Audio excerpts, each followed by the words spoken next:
Hola, el día de hoy les presentaré un problema de destilación por el método de McCabe-Thiele de la materia de bioseparaciones fluido-fluido.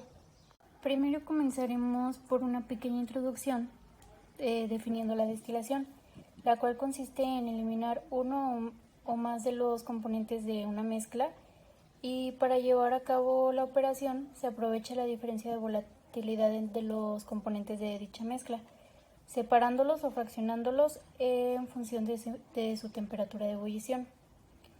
Se usa para concentrar mezclas alcohólicas y separar aceites esenciales, así como componentes de mezclas líquidas que se deseen purificar.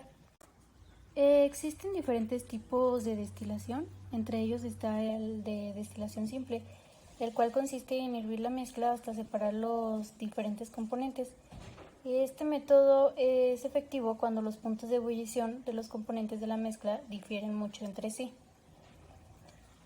Está el de destilación fraccionada, el cual se realiza mediante una columna de fraccionamiento que está formada por diferentes placas en las que se produce sucesivamente la vaporización y la condensación, garantizando una mayor pureza en los componentes separados. También está la destilación al vacío, la cual consiste en disminuir la presión hasta generar vacío. Se cataliza el proceso para reducir el punto de ebullición de los componentes, pues algunos tienen puntos de ebullición muy altos, que pueden ser reducidos cuando se disminuye mucho la presión y lograr acelerar el proceso de destilación. También está la destilación azeotrópica. Esta es necesaria para romper un azeótropo, es decir, una mezcla cuyas sustancias se comportan como una sola, incluso compartiendo el mismo punto de ebullición, por lo que no se pueden separar por destilación simple o fraccionada. Para separar este tipo de mezcla es necesario modificar las condiciones de la mezcla, por ejemplo, añadiendo algún componente que sea separador. También está la destilación por arrastre de vapor, donde los componentes volátiles y no volátiles de una mezcla se separan mediante la inyección directa de vapor de agua.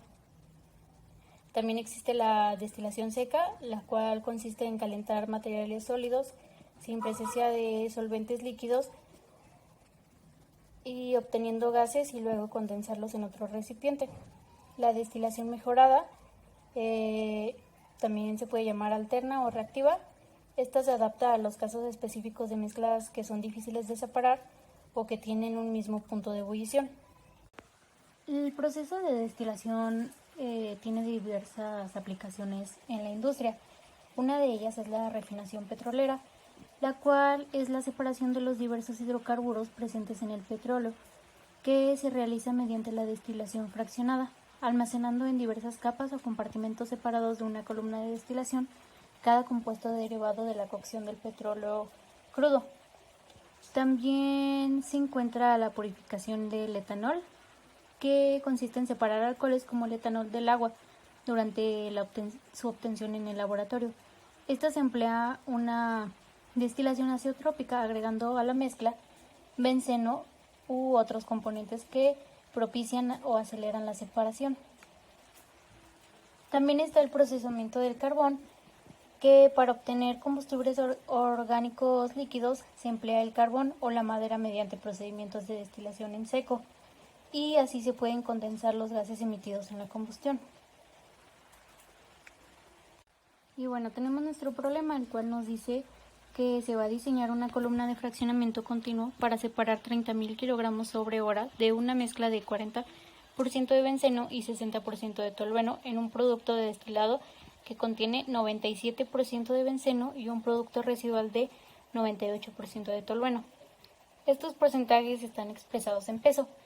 Se utilizará una relación de reflujo de 3.5 moles por un mol de producto, y los calores latentes molares del benceno y tolueno son 7.360 y 7.960 calorías sobre gramo mol, respectivamente.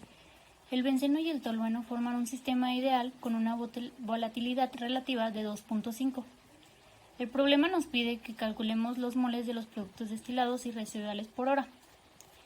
También nos pide determinar el número de platos ideales y la posición del plato de alimentación, si la alimentación es un líquido a su temperatura de ebullición, si la alimentación es un líquido a 20 grados centígrados y si la alimentación es una mezcla de 2/3 de vapor y 1/3 de líquido. Primero pongo este diagrama para representar el sistema del problema, la cual tenemos una alimentación, por arriba un destilado y abajo un residuo. Estas fracciones ya son molares, que más adelante les diré cómo las calculé, pero el problema nos los da en fracción peso, entonces tenemos que cambiarla a molar. Comenzaremos por calcular los moles de los productos destilados y residuales por hora, que es el inciso A.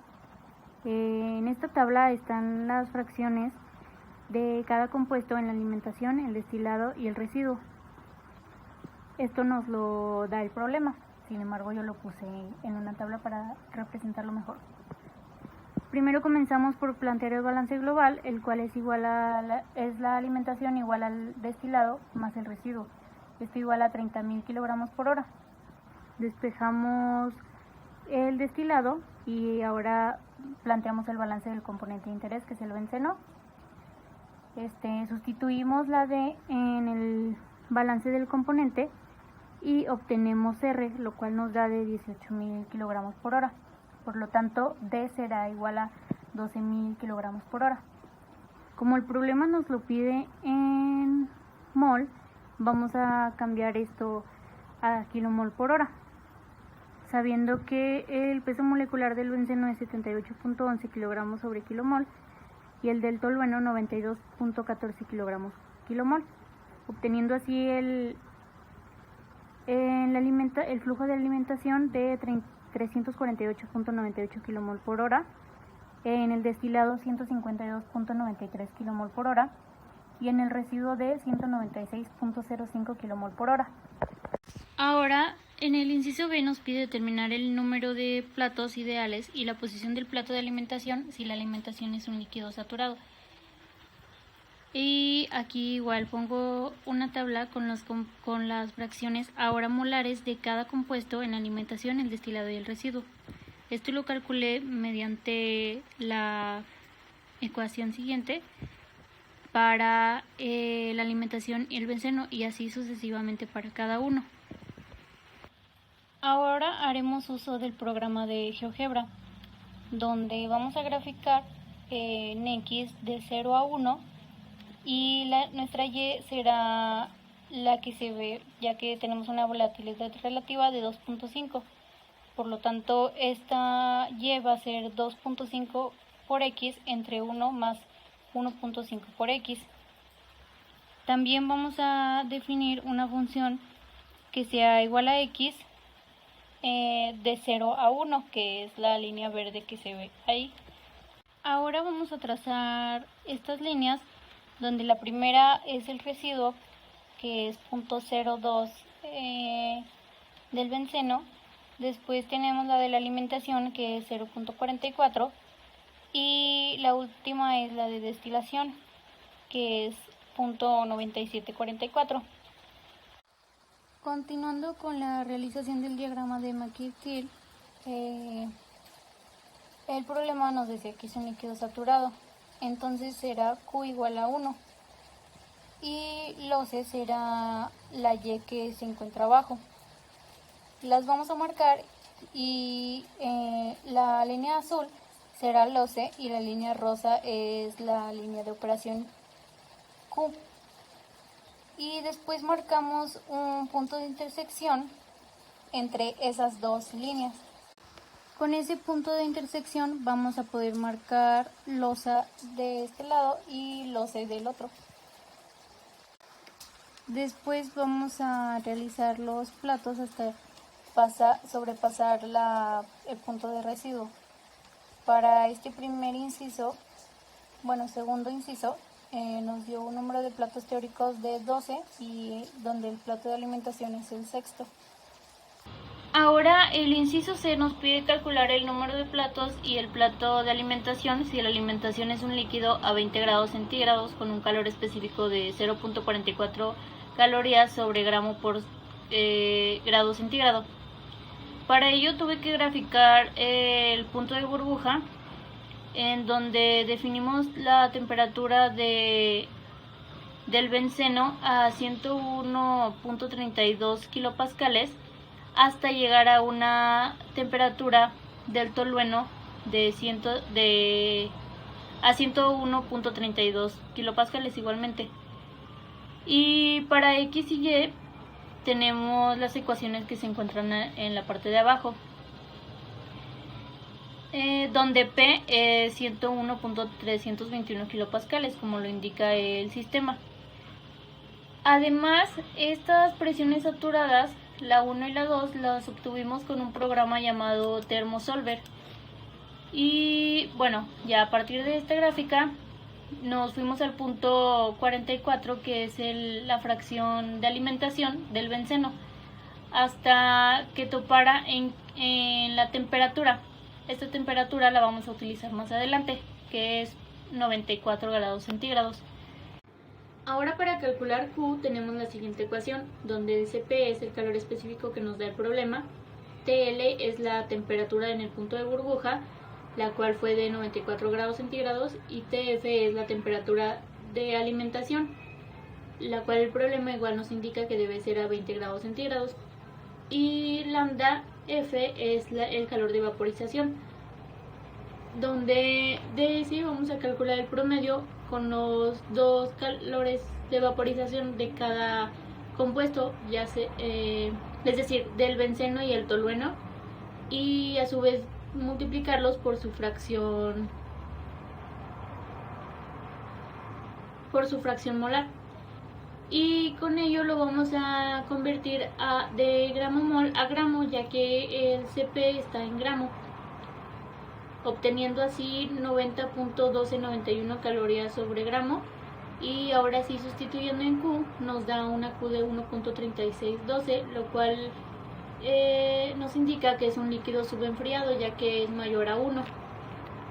Para graficar la línea de alimentación en GeoGebra vamos a hacer uso de la ecuación que está en la parte inferior izquierda, sustituyendo en Q 1.3612, lo cual nos dio previamente, y XF es la fracción molar de alimentación del benceno, que es 0.4402. Esta ecuación la vamos a meter en GeoGebra y nos va a trazar la línea rosa que se ve ahí.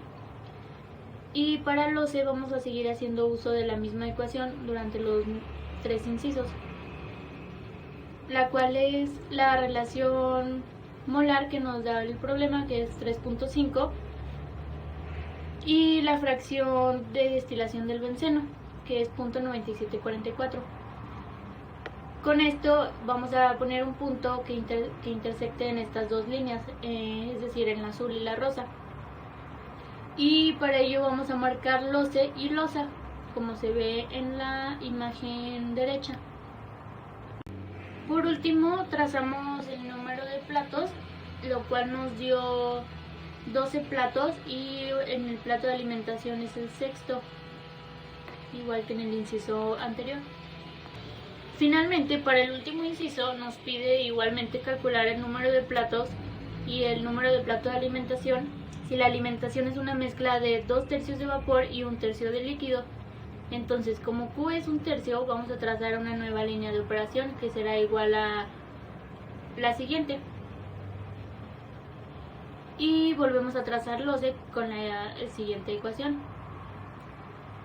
Obteniendo estas dos líneas, vamos a poner un punto de intersección entre estas dos líneas. Volvemos a trazar LOCE y LOSA, y después empezamos a trazar el número de platos, lo cual para este inciso nos dio un número de platos teóricos de 13 y el plato de alimentación fue el séptimo. Y esto sería todo por el video. Espero que les haya gustado.